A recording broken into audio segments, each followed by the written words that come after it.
السلام علیکم ورحمۃ اللہ وبرکاتہ۔ اسلامک وظائف آفیشیل میں تمام دوستوں کو خوش آمدید۔ اللہ تعالیٰ سے امید ہے کہ تمام احباب خیر و عافیت سے ہوں گے۔ دوستو، آج تیسرا سبق ہم یہ پڑھیں گے کہ ہم اعداد کے ذریعے اپنا عنصر کیسے معلوم کریں گے عناصر اربعہ میں سے۔ ہر انسان کا اپنا عنصر ہوتا ہے، جیسے انسان 4 چیزوں سے بنا ہے: آگ، ہوا، پانی، مٹی۔ ان 4 چیزوں سے بنا ہے، تو ہم اپنا عنصر معلوم کریں گے۔ تو عملیات میں تعویذ لکھنے کے لیے ان چیزوں کا جاننا کافی ضروری ہوتا ہے۔ تو میں آپ لوگوں کو اعداد کے ذریعے جو عنصر معلوم ہوتا ہے یہ بتاؤں گا۔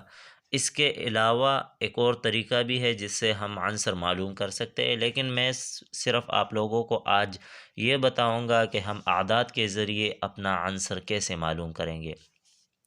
تو عمل کی طرف چلتے ہیں، لیکن اس سے پہلے آپ لوگوں سے ایک چھوٹی سی ریکویسٹ کرتا ہوں کہ اگر آپ لوگ ہمارے چینل پر نئے ہیں اور ابھی تک ہمارا چینل اسلامک وظائف آفیشیل کو سبسکرائب نہیں کیا ہے، تو ہمارا چینل اسلامک وظائف آفیشیل کو سبسکرائب کریں اور ساتھ میں بیل کا بٹن بھی دبائیں تاکہ ہر نئی آنے والی ویڈیو کی اپڈیٹ بآسانی آپ تک پہنچ سکے۔ تو چلے ویڈیو کو کرتے ہیں شروع۔ سب سے پہلے آپ نے کیا کرنا ہے؟ اعداد نکالنے کا طریقہ تو میں نے آپ لوگوں کو بتایا ہے۔ اگر آپ لوگوں کو اعداد نکالنے کا طریقہ نہیں آتا تو میں ڈسکرپشن میں ویڈیو کا لنک دیتا ہوں، آپ لوگ وہاں سے دیکھ لیں۔ تو اعداد نکالنے کا طریقہ آپ لوگوں کو سمجھ میں آ جائے گا۔ تو سب سے پہلے آپ نے نام کے اعداد نکالنے ہیں۔ آپ کے نام کے جو اعداد ہوں گے آپ ان کو نکالیں۔ جیسے میرا نام احسان اللہ ہے، تو میرے نام کے اعداد 186 ہے۔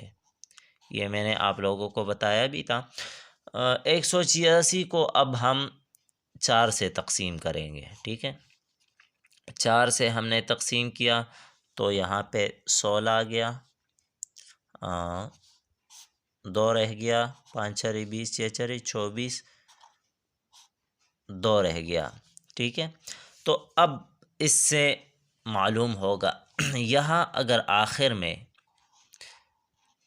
0 بچ جائے، یعنی کچھ بھی نہیں بچے آخر میں، تو آپ کا مزاج خاکی ہے، ٹھیک ہے؟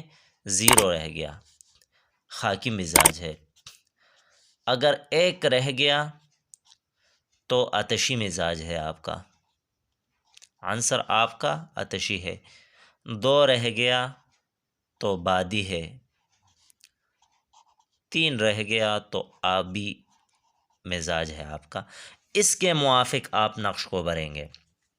جب آپ نے یہ طریقہ معلوم کیا کہ ہم عنصر کو آپ نے معلوم کیا کہ جو عنصر ہے بالفرض خاکی عنصر ہے، تو آپ نقش کو بھریں گے تو خاکی چال سے بھریں، خاکی چال سے بھریں اور خاکی طریقے سے استعمال کریں، جیسے کہ آپ زمین میں دفن کر دیں۔